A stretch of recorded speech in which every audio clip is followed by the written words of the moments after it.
What is up, guys? Welcome back to FitBodySecrets, where my mission is to bring you guys inspiration, motivation, and tips to help you guys on your fitness journey. And today's podcast is, I actually put a message out in my Facebook group yesterday, just asking about if anybody struggled with knowing what to eat pre, intra, and post workout. I got some responses, so I was like, you know what? This is a great topic for me to talk about.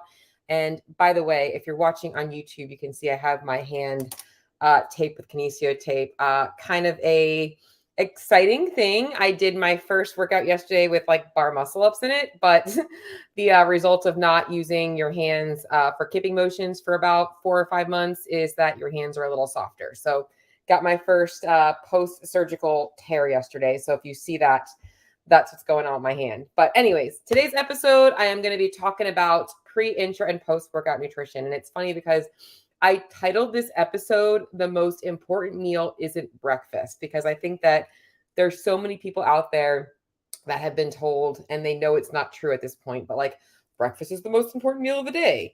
And I'm going to be honest, I think that that's a bullshit thing. I think that the most important meal of the day is actually what you're eating post-workout. And that doesn't have to look like a protein shake and, gummy bears. There's more to it than that. But I want to go over why that's important for you guys, regardless of if your goals are performance or your goals are fat loss or you're just trying to be your best self. Post-workout nutrition is very, very important for you guys to, honestly, a number of things that I'm going to go into. So today's episode is all about pre, intra, and post-workout nutrition. Who does this matter for? What things should you be thinking about? And how to honestly make the best, obviously the best approach to this. I'm going to open up the comments because I know sometimes things can I see somebody said, finally caught you on time. That's got to be Judy. I'm hoping that's Judy. Damien, how you doing today, Damien? And I thought this was appropriate coming off of watching some of the semifinals. By the way, can I just tell you guys that I love the semifinals being all standardized now. I think it's good for the test to be fair across the board. But I'm going to be honest, after the first 2 weeks of watching, I was bored watching the same workouts. I felt like I didn't even want to watch it. Like I tuned in and I was tuned out like the second I turned on the TV. So I don't know how they're going to fix that. I think maybe cutting it down to 2 weekends might be better if they can make that happen, because I think 2 weekends is enough. But I think that 3 weekends is just a little bit too much. So if they can figure out a way to stream it just 2 weekends or turn into 2 weekends, I think it'd be way better. Anyway, so first and foremost, I'm going to start by talking about, I'm going to basically break down pre, then intra, then post-workout, so you guys can kind of get an idea of obviously if things matter. So let's talk first and foremost about pre-workout nutrition.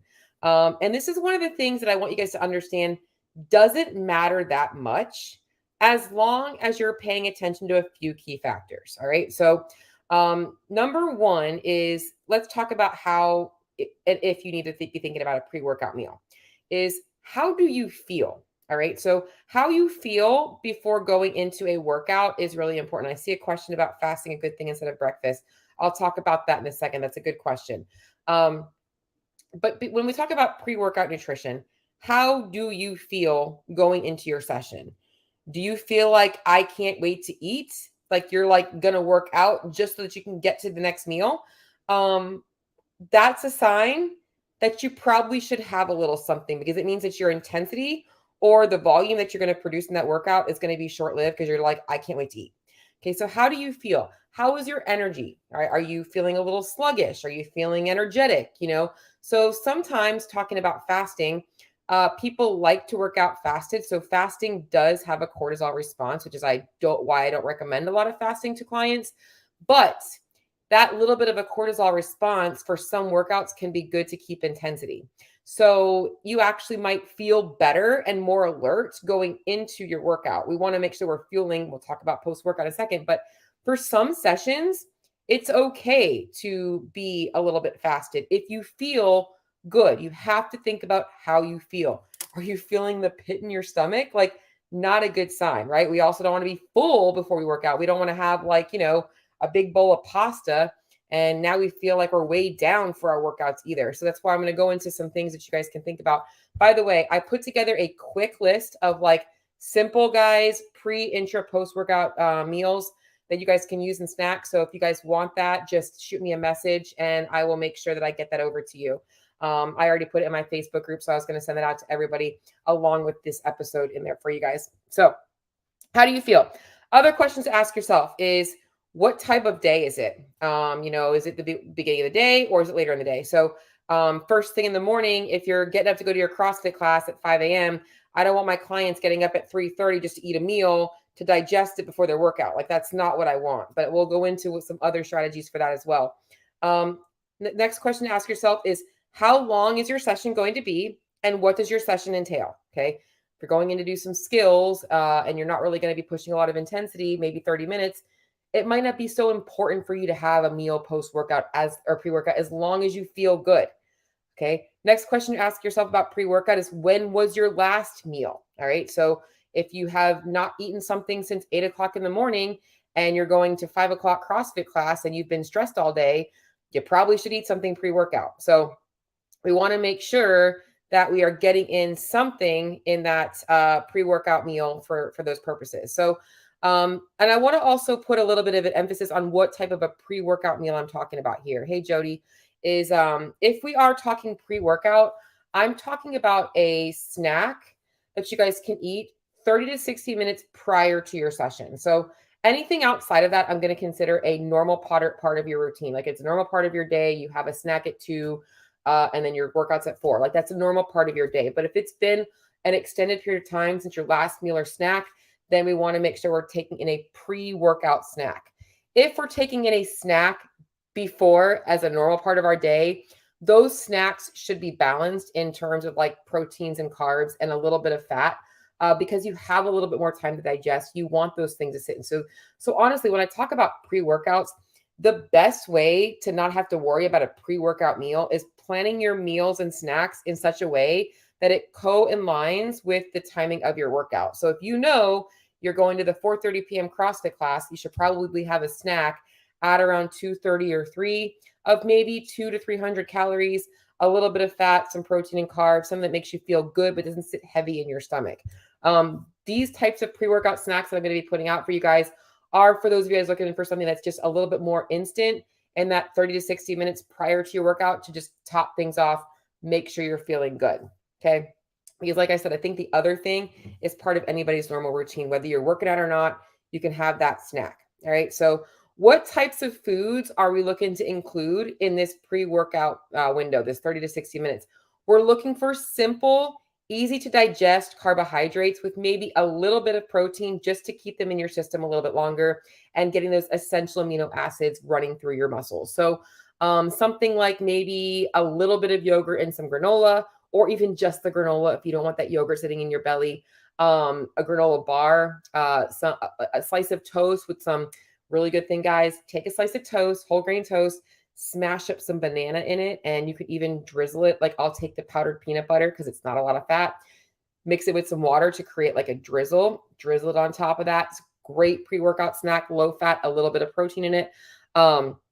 Something light. It could be a piece of fruit, something that's going to keep you feeling good in your workout and energized, but not weigh you down. Baby food is good here. In fact, I also like, there's a product called Fuel for Fire, and they're about 100 calorie. They look like baby squeeze packs, but they have a little bit of whey protein in them. Those are great pre-workout. The applesauce packs, anything like that. A couple of rice cakes, even the chocolate ones are my favorite. Anything like that, just to give you guys a little bit of carbohydrates, but nothing too heavy. Those are great around 30 minutes before you work out. As I said, if it's a little bit more calories, it's going to be a little bit dense. You're going to probably want to put that a little bit more like the 60-minute out. So if you're doing the toast and the banana and the peanut butter, maybe about 60 minutes out. So kind of think about like your timeline. Most importantly is you want to get about 100 to 200 calories in just to make sure you feel good. By the way, it's probably going to be about the majority of what you're burning in your CrossFit workout. So it's going to just fuel your workouts. The other part of it's going to come in the post-workout. I have been told in my earlier years that a Red Bull and banana is the way to go before physical fitness tests. I never believed it. Going to be honest, it's not a bad idea because Red Bull has about 180 to 200 milligrams of caffeine, depending on the size, and that banana is going to be good starchy carbs. I think it's a good idea. 30 minutes post pre-workout. I think that's great. Probably works for somebody. There's other things that they've done. A lot of people like gummy bears and stuff like that, but the pre-workout window should really be something simple, easy to digest. This is where some of your more processed carbohydrates come in. And I'm going to talk about the processed carbohydrates and athletes and all that kind of stuff in a little bit. Okay, so pre-workout, okay? How do you feel? How do you want to feel? You want to feel like you can freaking get after your workout, whether your goals are fat loss or performance. The way you perform in the gym is going to also relate to your results, right? So like whether it's a scoreboard, the weight lifted on there, or the amount of calories you want to burn in your workouts, you're going to burn more calories if you've got more energy. So we want to make sure that we're topping off our energy stores and we're primed and fueled. This is where the fasting thing, I don't want people thinking about fasting is good for fat loss, because it's only good to fast in your workouts if it makes you feel good. You don't burn more calories, you don't burn more fat by fasting before your workouts. That's a myth. Okay, so we don't have to worry about that.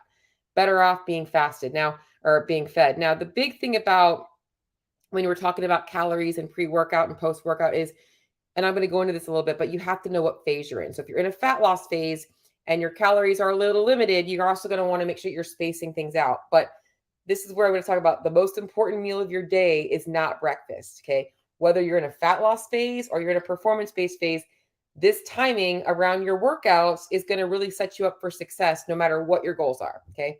So pre-workout, it's kind of it's a individualized approach based on how you want to feel. All right. So if you're just tuning in, you're going to have to rewind. All right. I see a lot of people watching. So if you guys do have questions, please pop them up for me. I definitely want to be able to address any of your guys' questions. Intra workout. Let's talk about intra workout. Okay. This is probably not going to be relevant to a lot of people out there because a lot of people are doing sessions that are lasting about an hour. You shouldn't really need an intra workout meal. However, if you are working out first thing in the morning, you are an early bird, you're in the gym at 5 a.m., you might prefer intra-workout carbohydrates over a pre-workout because it's actually going to help set you up for success without feeling weighed down. You don't have to get up earlier to digest a meal. By the way, did you know that if you were working out first thing in the morning, your pre-workout meal is actually what you're eating the night before, your last meal of the evening? So good idea to put some complex carbohydrates, a little bit of fat and protein in that nighttime snack. Intra-workout should be for those of you guys, though, that, like I said, maybe it's first thing in the morning and you are fasted and you're trying to get through strength, Metcon, and maybe some accessory work. You might want to start sipping on some intra-workout carbohydrates as you're working out to make sure that you have enough carbohydrates to finish your session with intensity. The goal is to be able to keep intensity up in this session. Okay, so once again, some questions to ask yourself. How are you feeling mid-session? So if you know that every morning by about the 30-minute mark on the clock, you're like, I can't wait to get home, I'm so tired, you probably want to try some intra-workout fueling. Also, once again, when was your last meal? Okay, some things to think about. You might want to take in those intra-workout carbs over a pre-workout.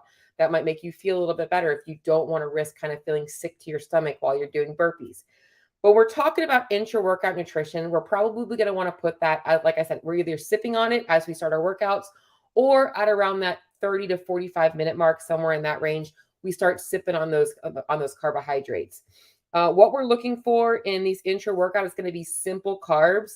I really don't prefer people eating at this point. I would honestly say that for most people, a liquid carbohydrate along with some essential amino acids is a great mix to keep energy levels up. And like I said, to keep those amino acids running through the bloodstream. You don't necessarily need the EAAs, but they definitely have been shown to benefit recovery and also just to ensure that you are feeling good in your workouts. It can definitely boost your energy a little bit. So simple things you guys can do is, it sounds dumb, but like a little bit of Gatorade powder. Gatorade powder could even go into Matt Frazier. Matt Frazier will give you his response on what he did with Gatorade powder. He freaking double, triple scoop that shit. So, but putting a little bit of Gatorade powder in with your water and your aminos, cyclic dextrin is a great carbohydrate, a little bit expensive, but definitely one of the more better quality ones out there. You could do some things like some of my clients, like the gummy bears and stuff like that. But honestly, I would prefer just to have a liquid that I'm drinking because I'm also getting hydrated as well. And that's going to help you guys feel good in your workouts as well, especially if you're sweating a lot. So definitely get some carbohydrates in. Believe it or not, also for those of you that do sweat, did you know that electrolytes are better absorbed with carbohydrates in your system as well? So you're actually going to absorb those electrolytes a little bit better. So intra-workout, if you're going to be going for 45 minutes to 90 minutes, or sorry, 90 minutes plus, 60 minutes plus, you probably should take an intra-workout if you have the goal of being able to keep that intensity up. Sometimes I play around with this. I know that if I don't take in intra-workout carbohydrates, my later part of my session needs to be reserved for things that don't require as much of my effort. Otherwise, I'm tanking. So like this morning, I did like 10 sets of, it was a fun workout. Let me just share my workout with you guys because I'm getting back into some upper body stuff. It was 10 sets of a 250-meter ski, a 50-foot handstand walk, and then another 250-meter ski. And I rested 60 seconds. I did that for 10 sets. It was kind of a fun, like cardio handstand walking thing. But for that, once I was done with that, I had to take in some intra-workout carbs because I was going to be snatching and doing some accessory work, and I was not going to have the intensity in that. So I did take in some of those carbs. But that's the intra-workout carbohydrates. Once again, you want to make sure that you're also looking at what phase you're in because those are going to take up some of your calories for the day. And we want to make sure that we're being smart about that if we are on a lower calorie budget. Now we're going to talk about post-workout. As I mentioned, breakfast is not the most important meal of the day, but I do think that your post-workout nutrition is the most important meal of your day. And there's a number of reasons why. And I'm going to go into the whole how do you feel, yada, yada, yada. But the reasons why, the benefits of your pre-workout nutrition, I just want to make sure I touch on everything that I wrote down here is that, well, for one, okay, when we work out, we are going to be raising our cortisol levels. We are going to be depleting our glycogen stores if we are working out with intensity. And we're going to be, our blood sugar is going to be a little bit off. There's going to be a lot of things going on. We are also in the most anabolic stage at that moment to absorb nutrients. So the nutrients we take in post-workout are really important. We can actually get a good benefit from absorption of nutrients by taking things in that post-workout window. So that's why a lot of people like to put creatine and stuff post-workout. I didn't even talk about supplements today, but maybe I will touch on supplements as well. I didn't have that planned in, but I think I will touch on that a little bit. But that is going to be when your body is primed to absorb things. Now, I think a lot of people think that they've got to get something in like right away. And then there's other people like, I'm too sick to eat after I work out. So it's really important to understand that your appetite may be a little bit affected by the intensity of your workout. You might not feel hungry right away, but it is important to start thinking about nutrients that you're going to be getting in that next meal and when is going to be that next meal. So the other benefits of that post-workout is if you are in a fat loss phase, if you aren't eating post-workout because you're not hungry, what happens is later on, you typically have a rebound hunger spike and now you're starving and now you're having cravings and all these types of things and you feel like you can't satisfy them and you're overeating. So sometimes just by getting in that meal post-workout, you eliminate that need to overindulge later on. So we want to make sure we're getting those calories in, regardless of if we're not really hungry.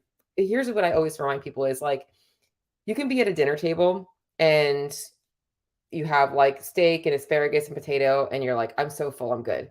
And then the dessert comes out and you're like, oh, I could eat that. I'm not really hungry, but I could eat that. When you guys have a hard time with appetite, especially in this type of setting, is think about foods like that. Like, what could I eat even if I wasn't hungry? And as I mentioned, I was going to talk a little bit about the whole like food quality, processed foods. This is where a lot of athletes will put some of those not ideal carbohydrates. You'll see people eating donuts or cookies or cereal or graham crackers or, animal crackers, whatever it is, candy, because they maybe don't have a big appetite for a big bowl of rice and chicken, So this is where you can actually put some of those foods if you do have a hard time eating post-workout. There's nothing wrong with that. In fact, it's the best time to eat those types of foods. It's also why I don't recommend people feeding their social life while starving their workouts. They like to do the whole, I'm going to be on a calorie deficit, super dialed in all week, and then I'm going to binge on the weekends on whatever I want to eat. Well, maybe you should use those calories when your body actually needs them, when you're actually working out during the week, instead of saving them for when you're going out with your friends on Saturday night. Or maybe you plan your workout so that you're working out on those days that the calories are going to better use. Just saying. But that post-workout meal is really important for you guys to feel good. In fact, those of you guys that work out in the morning, if you guys have an energy slump midday, a lot of times it comes down to not getting in the right type of nutrients, the right type of fueling in that post-workout window. So definitely something to think about when you guys are obviously thinking about your food. Now, what does your post-workout meal need to look like? Well, first of all, let's talk about post-workout, okay? Well, no, you know what? Because I don't really care how you feel. Like I said, I want you guys eating regardless. I didn't miss anything there. I thought maybe I missed something. Let's talk about that post-workout meal though. All right. So Depending on what phase you're in and what goals you have, this might look very different, but you always want to make sure that you're getting in some protein and some carbohydrates. Some people will be a little bit heavier on carbs and the protein stays pretty much the same for everybody. But the reality is that the length of your session, the intensity of your session, along with if you have multiple sessions in the day, is going to dictate what the size of that post workout should look like, along with when is your next meal going to be. So a lot of things to factor into what post workout should look like. So I'm going to give you a couple of scenarios. Okay. Let's say you are in a fat loss phase and you're like trying to balance your calories throughout the day. It is okay to have a workout and then maybe not have something right away, but ensuring that your next meal is within 60 to 90 minutes of your workout and that it is going to have a good amount of protein, carbs, and fats and fiber. That's okay. You're not getting the fast digested carbohydrates and all that kind of stuff, but guess what? Your body is still recovering and you are going to get those nutrients in, okay? If you have the calories to budget with, it's always going to be better to get something in a little bit quicker, a protein and a carb, and then have a meal later on. But I also understand that what phase you're in is going to also dictate that. Okay. So as long as you're getting in a good meal with enough carbohydrates, enough protein post workout, you're in a good spot. Now, another scenario, let's just say you're not going to be eating for a little while. You definitely want to make sure that you're getting in a post workout snack of some protein and some carbohydrates. I'm going to give you guys some examples in a second. If you are an athlete and you are training multiple times a day, or you are actually trying to recover, you should be getting in post workout snacks and then another meal slightly after that. You want to kind of double whammy that. That's going to ensure you're getting the best recovery. Or on the another scenario might be if you have a session and you don't have that much time between your next session, you might be eating like 2 snacks. So you might be doing a post-workout and then a pre-workout snack. So that's kind of something to think about as well. That's something you can kind of use to incorporate.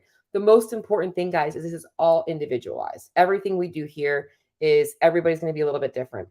Okay, so what should that post-workout snack look like? That post-workout snack? And I'm going to keep this to those of you guys that are doing a snack, not a meal. Because like I said, if you're just doing your normal stuff, your GPP, your next meal can be a balanced meal, getting in some carbohydrates, some protein, a little bit of fiber, fat, and all that kinds of things.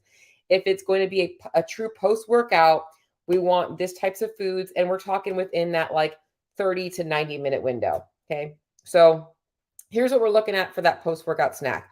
We're looking for a blend of protein and carbohydrates, pretty quick digested. It can be a little slower digested if it's going to be a little bit longer out for your next meal, okay? But we're talking about maybe a whey protein shake. It could be some yogurt, cottage cheese, egg whites, chicken breast. These are all good post-workouts. Those types of things are going to be good protein sources. Carbohydrates, we're thinking about things like cereal, fruits such as like banana, mango, even berries can be okay here. But I honestly like a lot of the more sugary carbs. So like I like the banana, the mango, things like that. Pineapple, melon, also very hydrating as well. For those of you guys that are like in hotter climates, that might feel a little bit more satiating. Low fat frozen yogurt can be a great snack. Chocolate milk, low fat chocolate milk. In fact, for a lot of people, that was something that they used to do Rich Froning did it for years. I think he still puts chocolate syrup in with his whey protein powder. So in fact, that's a simple way to get things.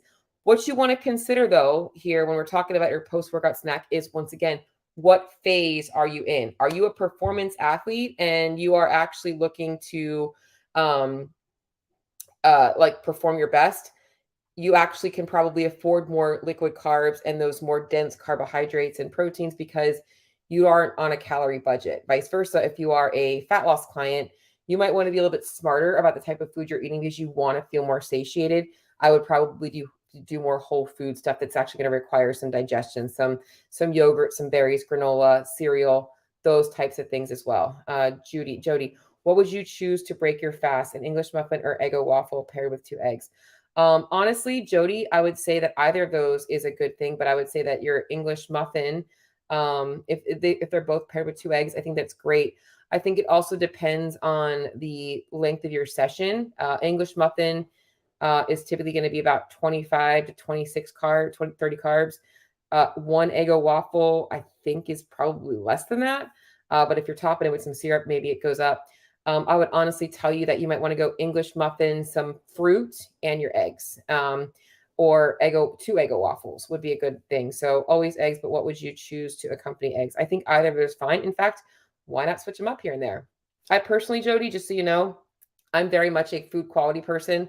I like the Vaughn's multigrain waffles. If you are also like looking for better quality food, Eggos are fine. Nothing wrong with an Eggo waffle.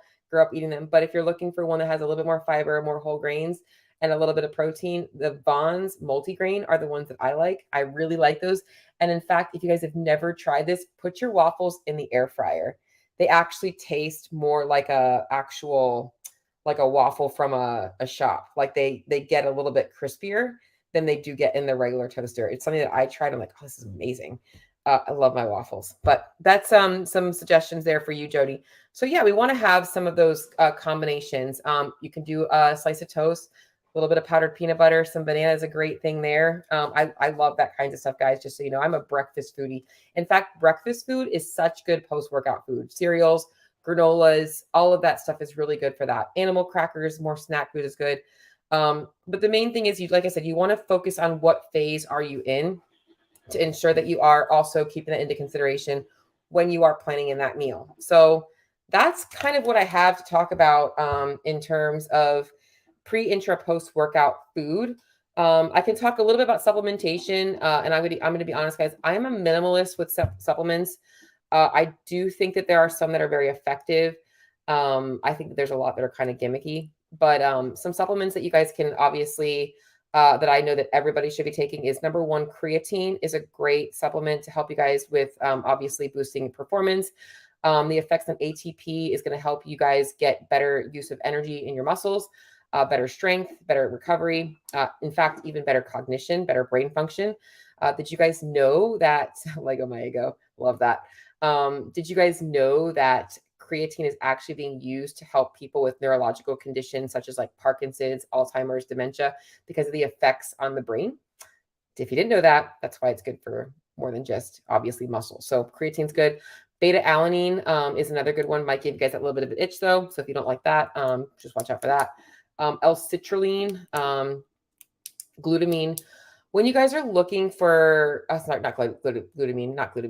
L-citrulline, when you guys are looking for your supplements for pre-workouts, specifically, I'm just thinking about this, is that what you want to look at is never look for supplements that have proprietary blends, the proprietary blend. You always want to make sure, and this is for all supplements, if it says proprietary blend of like beta alanine, creatine, blah, blah, blah, blah, blah, without telling you how much of each of those things is in it, it's garbage. You want to make sure that when you're getting a supplement that you know exactly how much creatine, exactly how much beta alanine, exactly how much. Otherwise, you're not getting what you really want. So we always want to make sure that we're getting that kinds of stuff in there. So caffeine is also underrated for pre-workout. I always do a shot of espresso before my workout. That's my caffeine. I do Endorphins, which is a non-stimulant pre-workout, and then I do the a shot of caffeine from espresso.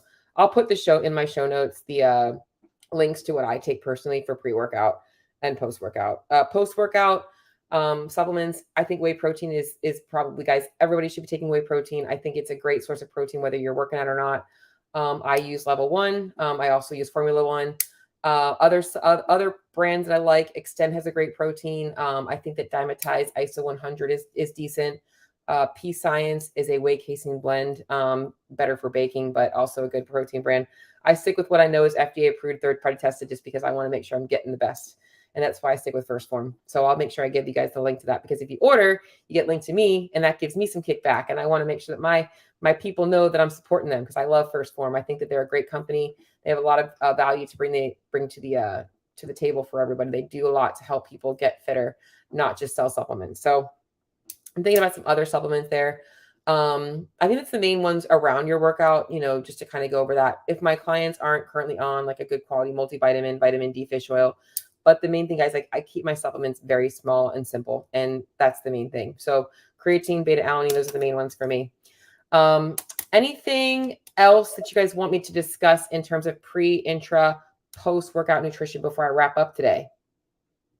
Boom. I am like right on time. I try and keep my episodes around 30 minutes, and we are at 29:45.